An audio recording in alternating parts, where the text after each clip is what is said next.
මචං මේක හොඳට අහගනි. මම දන්නේ කික්වත් නෑ උදේට හැරිලා dude I can't wait කියලා පට්ට ගෙම්ෙන්න හිටියේ නෑ.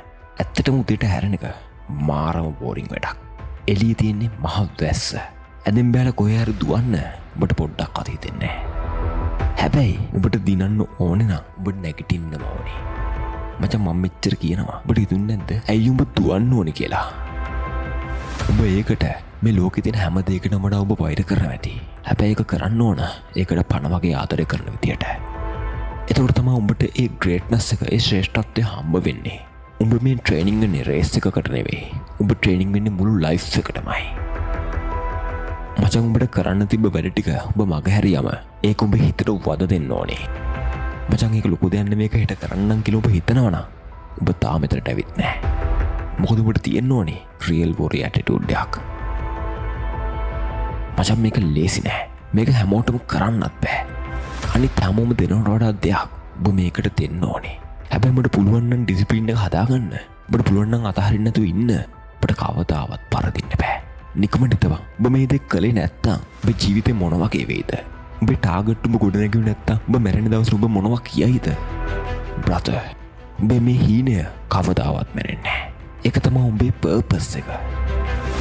මචං උඹට හීනේ හැබෑ කරගන්න නම් උඹට කරන්න හිතෙන්නේ නැති වෙලාවට උඹ ඒක කරන්න ඕනේ. මචං හැමෝම දෙයක් අතහරින්නේ Tamanට ඒ දේ ගැන හිතෙන්නේ නැති වෙලාවට. අන්නේ වෙලාවට වැඩ කරලා තමයි උඹ අනිත් උන් අතර ગેප් එක වැඩි කරගන්න ඕනේ. මචං ඊට පායද්දී උඹේ ෂෝ ටයිම් එක එද්දී උඹ දඩේමට ලෑස්තිලා ඉන්න ඕනේ. අන්න එතකොට තමයි උඹ අනිත් උන්ගෙන් වෙනස් එකෙක් වෙන්නේ. මචං දිනන මිනිස්සු කරන්නේ ඉස්සල්ලාම පොරවක් මුවහත් කරගෙන ගහේ එකම තැනට 10 වතාවක් ගහන එක. ඒත් උඹ කරන්නේ ගහේ හැම තැනටම ගහන එක. ඒ කියන්නේ උඹට උඹවවත් කන්ට්‍රෝල් කරගන්න බෑ. මචං උඹට උඹේ කන්ට්‍රෝල් එක නැති වෙලා නම් දැන් ආයෙමත් එක අතට ගනි. උඹේ ඇතුළේ තියෙන මේ වොයිස් එක වහලා දාලා මම කොහොම හරි මේක කරනවා කියලා කියපන්. මචං සක්සස් වෙච්ච මිනිහෙක් කරන්නේ උට කරන්න ඕන වැඩේ. මචං උන් කවදාවත් හිතේ තින්නේ නෑ උට ඒක කරන්න පුළුවන්ද නැත්තම් බැරිද කියලා.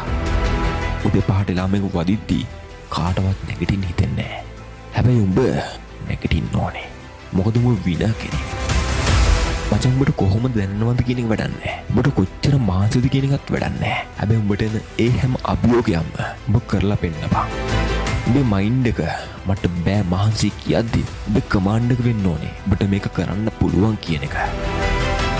මචං උඹේ ඔය හැඟීම් පාලනය කරගන්න ඉගෙන ගත්ත දවසට උඹට ලැබෙන්නේ සුපර් පවර් එකක්. උඹේ ඩ්‍රීම්ස් හැබෑ කරගන්නවද? නැත්තම් හැමෝම වගේ සාමාන්‍ය ජීවිතයක් ගෙවනවද? මචං උඹට කරන්න පුළුවන් වෙන්නේ බොහොම පුෂ් කරගන්න පුළුවන් නම් විතරයි. එක තැනක උඹේ ওই ඩිසිප්ලින් එක හදාගත්තොත් ඒක හැම තැනටම බලපානවා.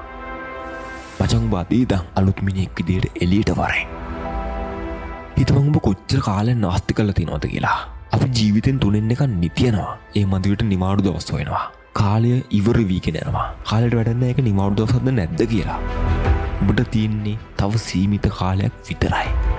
උඹ ඔය ෂෝට් ටර්ම් සැප පස්සේ ජීවිතයට පන්නන්න එපා. ඒ වයින් වෙන්නේ උඹ විනාශ වෙන එක විතරයි. උඹට මේ වෝ එක දිනන්න ඕනේ නා. උඹ අනිවාර්යෙන් මේ පොඩි බැටල් එකක් දිනන්න ඕනේ. ඇඳෙන්න එපා. දුවපන්. වැඩ කරපන්. ඉගෙන ගනි. උඹට කරන්න ඉතින් නැත් දේවල් පවා උඹ කරපන්. අනිත් උන් පාඩි දා දින 14 කරුණු කියද්දී උඹ හાર્ඩ් වර්ක් කරපන්. අනිත් උන් අතහරින කම්මැලි වැඩ ටික හැමදාම පර්ෆෙක්ට් විදියට උඹ කරපන්. උඹ තීරණය කරන්න ඕන උඹ නවතින්න නැති එකක් කියලා. උඹ පරාජය බාර ගන්න එපා.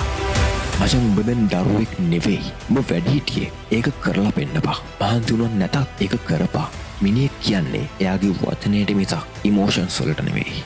උඹේ දිනුවට බාධා කරන හැමදේම උඹ නතර කරපන්. වේදනාවදී පුෂ් කරපන්. මොකද අනිත් පැත්තේ තියෙන්නේ උඹේ ජයග්‍රහණය. මචං මොකක් හරි වැඩක් පටන් ගත්තම ඔබට මේ වැඩේ ලේසි නෑ කියලා ඔබට හිතෙන්න පුළුවන්. මම දෙයක් කියන්න. ඔබ ඉන්නේ හරි පාරේ. ඔබ හෙම්බත් වෙලාදී. හැබැයි don't complain. මොකද මේ දේ ඉල්ලගත්තේ උඹමයි. මහන්සියෙන් වුණත් hina වෙලා වැඩ කරපන්. මොකද ඔබ මේ හැමදේම කරන්නේ හේතුවක් කියලා ඔබ දන්නවා.